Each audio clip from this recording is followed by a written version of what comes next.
लक़द आतैना लुक़मान अल-हिकमता अनिश्कुर लिल्लाह वमन यशकुर फ़इन्नमा यशकुरु लिनफ़्सिही वमन कफ़र फ़इन्नल्लाहा गनिय्युन हमीद। अल्लाह ने लुक़मान अलैहिस्सलातु वस्सलाम को हिकमत अता की। लुक़मान अलैहिस्सलातु वस्सलाम के मुताल्लिक़ तारीख़ के अंदर बहुत ज़्यादा इख्तलाफ मिलता है। बाज़ लोग इनको अल्लाह का नबी कहते हैं, लेकिन अक्सरियत का ख़्याल है कि ये नबी नहीं थे, ये एक सालेह नेक इंसान थे जिनको अल्लाह ने दनाई हिकमत अता की हुई थी। और ये हिकमत जो थी ये बहुत मशहूर, अरबों के यहाँ भी इनकी हिकमत बहुत मशहूर थी। यानी जब अल्लाह के रसूल का ज़माना आया तो उस वक़्त भी लुक़मान अलैहिस्सलातु वस्सलाम की हिकमत के चर्चे थे अरबों के यहाँ। यानी इतने ये बड़े हकीम गुजरे। इनके बारे में बहुत सारी रिवायात, बाज़ कहते हैं ये बनी इसराइल के काजी थे। अयूब जो दाऊद अलैहिस्सलातु वस्सलाम को जब अल्लाह ने नबी बनाया, फिर इन्होंने ये जो फतवे देने वाला काम छोड़ दिया। बाज़ का ख्याल है ये गुलाम थे, बाज़ कहते हैं कि ये इनकी रंगत काली थी, ठीक है, ये हबशी थे। तो बहरहाल बहुत सारा इख्तलाफ है और इसके बारे में कोई मोतबर रवायत नहीं मिलती। लेकिन आम अगर बात देखी जाए सादा सी तो यही है कि अल्लाह के नेक इंसान थे जिनको अल्लाह ने हिकमत अता की थी।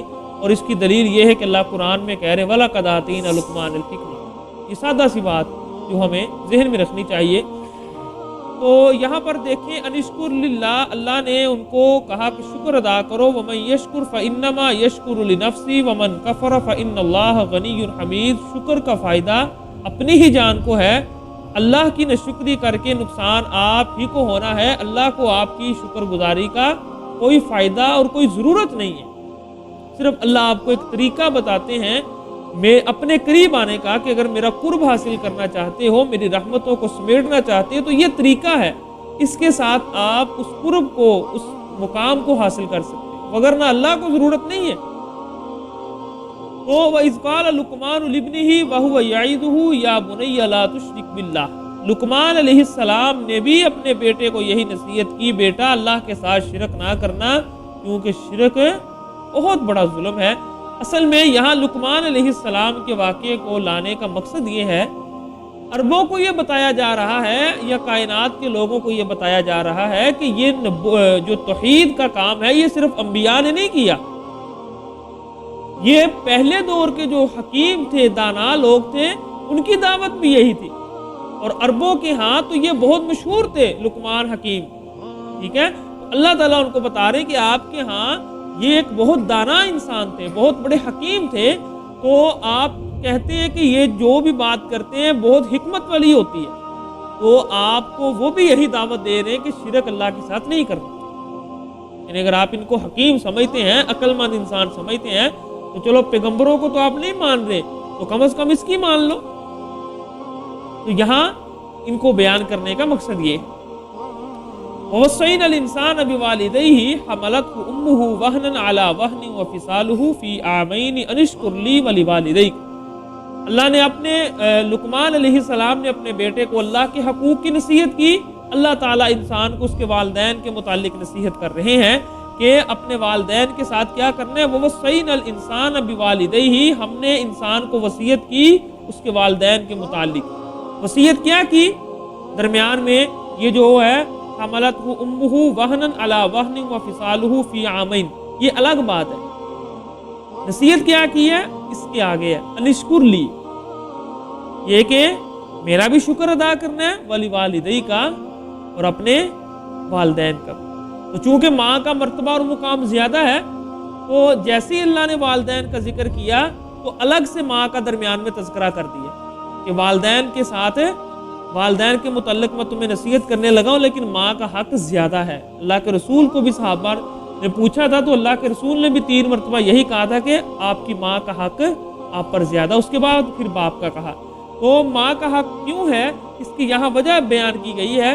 हमलतहु उम्मुहु वहनन अला वहन, कि आपकी माँ ने आपको कमज़ोरी की हालत में उठाया, कमज़ोरी पर कमज़ोरी। यानी जिस तरह हमल के अय्याम दिन ब दिन बढ़ते जाते हैं, औरत जो है कमज़ोर होती जाती है, اس کی تکلیف میں اضافہ ہوتا جاتا ہے، ٹھیک ہے؟ تو یہ کمزوری پر کمزوری. اور اسی طرح وَفِصَالُهُ فِي عَامَيْنِ، اور اس کے دودھ چھڑانے کی مدت 2 سال ہے.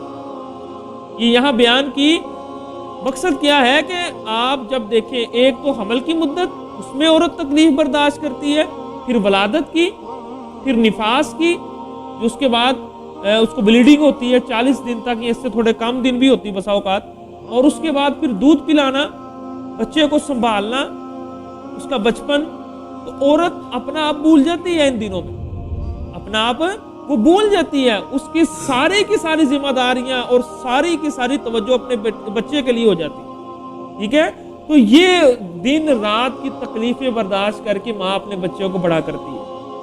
تو اللہ تعالیٰ نے ان تکلیفوں کا ذکر کیا، اور ایک یہاں پر مسئلہ بھی بیان کر دیا کہ وَفِصَالُهُ فِي عَامَيْنِ، دودھ پلانے کی مدت کتنی ہے؟ 2 سال. اور یہ کس کے لیے ہے؟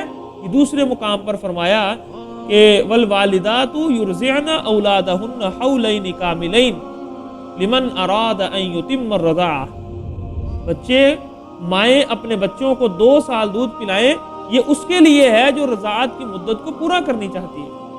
یعنی اگر آپ چاہتی ہیں کہ میں رضاعت کی، یعنی اپنے بچے کو اتنی مدت دودھ پلانا چاہتی ہوں جتنی ہونی چاہیے، تو وہ 2 سال. محدثین فرماتے ہیں کہ پھر اس سے زیادہ کرنا جو ہے وہ بہتر نہیں ہے، جائز نہیں ہے.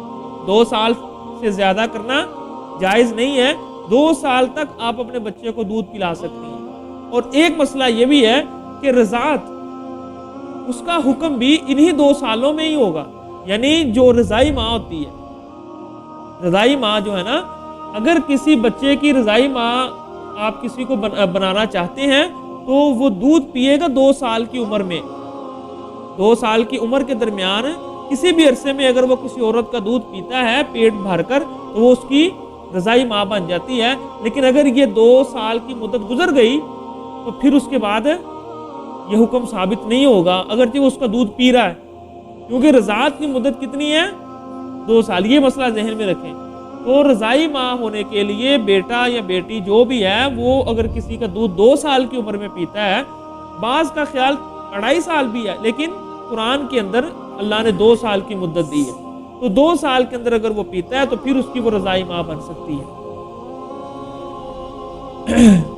وَإِن جَاهَدَاكَ عَلَىٰ أَن تُشْرِكَ بِي مَا لَيْسَ لَكَ بِهِ عِلْمٌ، والدین اگر آپ کو مجبور کریں میرے ساتھ شرک کرنے پر، تو پھر آپ نے ان کی فرما برداری نہیں کرنی.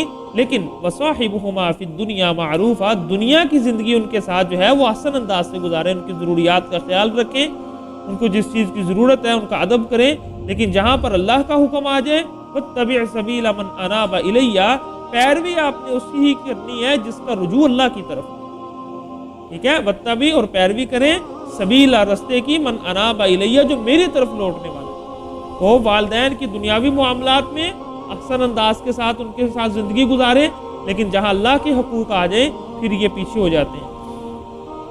کیوں؟ اس لیے ثم الی مرجعکم، کیونکہ تم نے میرے پاس آنا ہے. فانبئکم بما کنتم تعملون، تو تمہارے ایک ایک عمل کو اللہ آپ کے سامنے ذکر کریں گے، آپ کو خبر دیں گے کہ آپ کیا کرتے رہے.